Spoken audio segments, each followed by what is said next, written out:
America ఉపాధ్యక్షుడు JD Vance త్వరలో భారత్లో పర్యటించనున్నారు. భార్య ఉషా చిలుకూరితో కలిసి ఈ నెలాఖరు లేదా వచ్చే నెల ఆరంభంలో ఆయన ఇండియా రానున్నట్టుగా తెలుస్తోంది.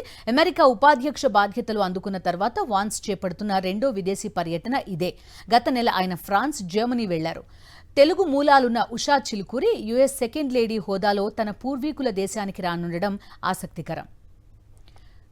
ఉషా చిలుకూరి అమెరికాలో పుట్టిన తెలుగు అమ్మాయి. ఆమె పూర్వీకులది ఆంధ్రప్రదేశ్లోని కృష్ణా జిల్లా పామర్రుకి దగ్గరలోని ఓ గ్రామం.